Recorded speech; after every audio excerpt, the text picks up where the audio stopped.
notamment à Joachim Baba Milimono, le coordinateur de la cellule de communication de l'UFDG. On me signale qu'il est déjà en direct. Bonjour et bienvenue, monsieur Milimono.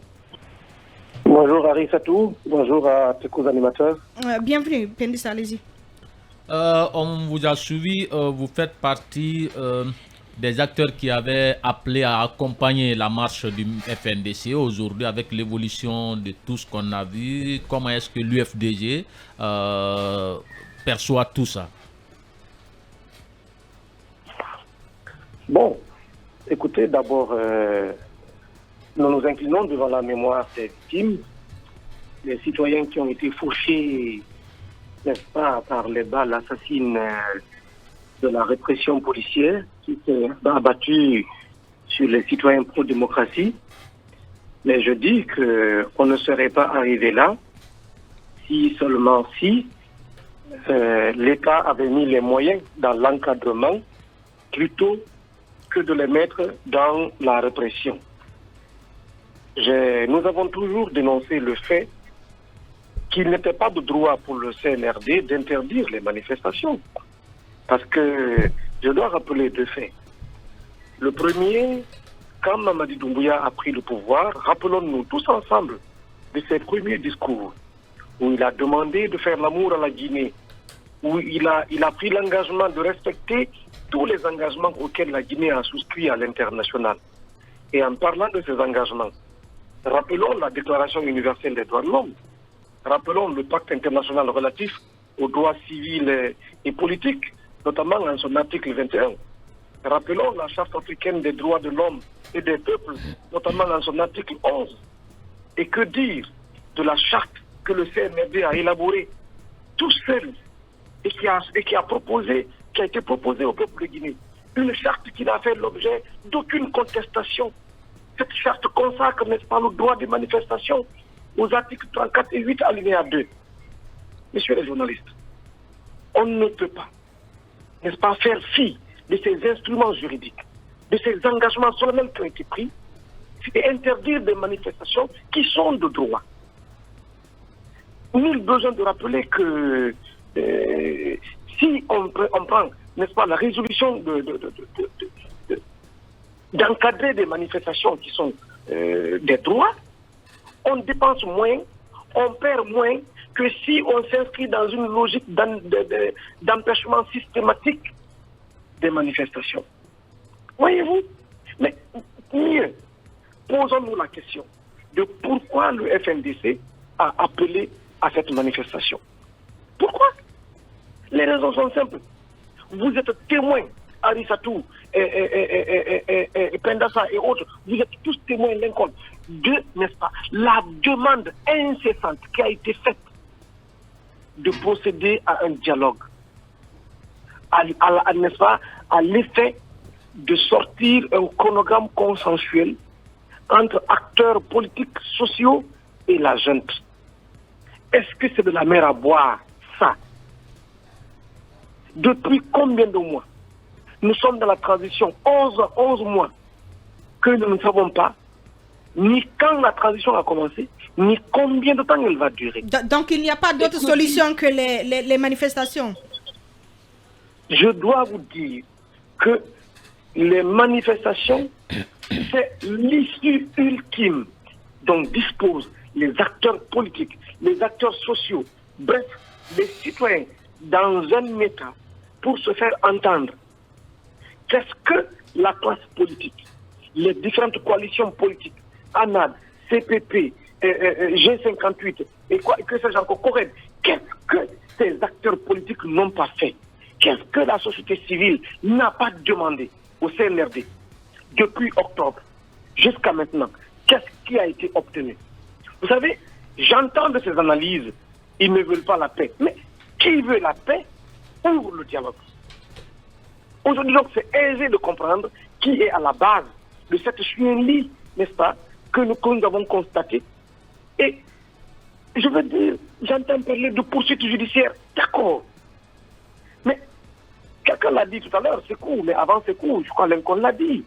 Avez-vous entendu, depuis la nuit du 27 juillet, le parquet, qu'il s'agisse d'un parquet d'instance, qu'il s'agisse du parquet général, avez-vous entendu, n'est-ce pas, une dénonciation ou l'ouverture d'enquête autour, n'est-ce pas, des tueries qu'il y a eu, des blessés qu'il y a eu entre la nuit du 27 à maintenant, sinon que les dégâts qu'il y a eu dans la journée du 28. On enchaîne avec vous, Khalil.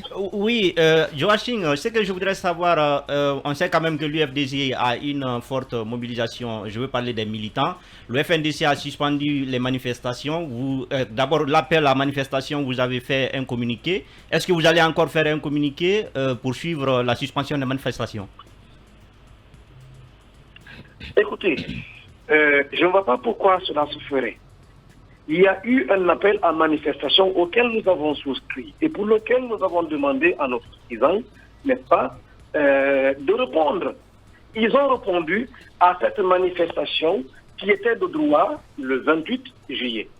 Maintenant, hier matin, vous avez été témoin, n'est-ce pas, vous avez vu des vidéos d'agents, de policiers en train de vandaliser des boutiques, des magasins, notamment au Carrefour Tirage. Ce qui aurait fait déborder la situation, parce que le matin, je dois vous dire que jusqu'à 8 heures, sur l'autoroute Le Prince, il y avait une circulation. Et je peux vous renvoyer à un groupe public sur Facebook appelé Alerte Embouteillage, n'est-ce pas, sur lequel beaucoup de citoyens aujourd'hui s'orientent par rapport aux différents quand ils veulent circuler dans Conakry. Jusqu'à 8 heures, je dis, n'est-ce pas, il y avait circulation. Mais la situation, donc, ces actes de vandalisme que vous pouvez d'ailleurs retrouver sur plusieurs pages Facebook, a donc, comment on appelle, provoqué tout ce qu'on a connu dans la journée d'hier. Donc, ce n'est pas un appel qui a été lancé par rapport à la journée d'hier. L'appel a été lancé par rapport à la journée du 28 juillet et le 4 août prochain. D'accord. Joachim Baba Milimono, la situation a complètement dégénéré sur l'axe, on le disait, avec de nombreux morts, des blessés, des dégâts matériels importants, ce qui a impacté fortement la mobilité des citoyens. Mais dans la foulée, on procède à l'arrestation de Fonike Mengue et il y a le ministre de l'administration du territoire de la décentralisation qui réquisitionne finalement officiellement l'armée. Quelle solution du côté de l'UFDG pour sortir notamment de cette crise qui est en train de s'enliser? Écoutez, la solution, elle n'appartient qu'au CNRD. Il n'appartient ni à l'UFDG, ni au FNDC, encore moins à vous journalistes de trouver une solution. La solution, elle est connue. C'est le dialogue. Ce n'est pas dans la violence, ce n'est pas dans les intimidations, pas dans l'embastiment. Mais vous pouvez faire un appel également dans ce sens. On sait que vous avez dit, Khalil l'a rappelé, vous avez une véritable capacité de mobilisation aujourd'hui. Il faut appeler à l'arrêt des violences. Cet appel, nous l'avons suffisamment fait et nous le maintenons. Nous appelons au dialogue. Et c'est au CNRD d'ouvrir ce dialogue. Maintenant, je dis et je répète que nous avons appelé nos partisans à répondre, n'est-ce pas, à la manifestation, sinon aux manifestations organisées ou appelées par le FNDC pour le 28 juillet et le 4 août.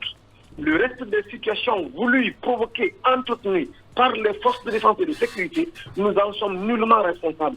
Vous avez vu des images de contre-manifestants transportés sur des véhicules de gendarmerie dont nous disposons des plaques d'immatriculation. Vous avez vu ces images. Vous avez vu des images de jeunes contre-manifestants en train d'aider la police à arrêter d'autres citoyens. Vous avez vu ces images. Vous avez ce matin 3 pick-up de police devant le siège de l'UFDG. Il y en a encore. Et de l'UFR, hein? De l'UFR également, du côté de Matam. De l'UFR à Matam. Nous apprenons également qu'il y en a devant le siège dans le couloir qui mène au siège du FNDC. Veut-on construire la paix dans cette forme de gouvernance? Est-ce que c'est avec l'intimidation qu'on construit la paix? Est-ce que c'est dans l'embastiment, dans les arrestations arbitraires? Parce que, je vais vous dire, comme quelqu'un le disait, ce coup d'État, ce coup de force ne se justifie plus. S'il pouvait se justifier par la bouffée d'air que ça a apporté aux Guinéens, parce que les Guinéens étaient essoufflés, n'est-ce pas, par la dictature de Michel Fakonde, aujourd'hui, il y a une reprise nette de tout ce qu'on pouvait reprocher au système de Alpha Condé. Est-ce que vous sentez une confiscation, une éventuelle confiscation du pouvoir par les militaires? Pour terminer, Joachim. Je crois que la lutte que nous sommes en train de mener, c'est pour parer cela. Parce qu'il y a aujourd'hui des velléités de confiscation du pouvoir. Sinon, 11 mois de transition sans lisibilité, sans chronogramme, ça ne s'explique pas. S'il y a une explication, elle ne peut résider que dans la volonté de confisquer le pouvoir. Joachim Baba Milimono, coordinateur de la cellule de communication de l'UFDG, merci beaucoup pour votre prise de parole. À moi de vous remercier.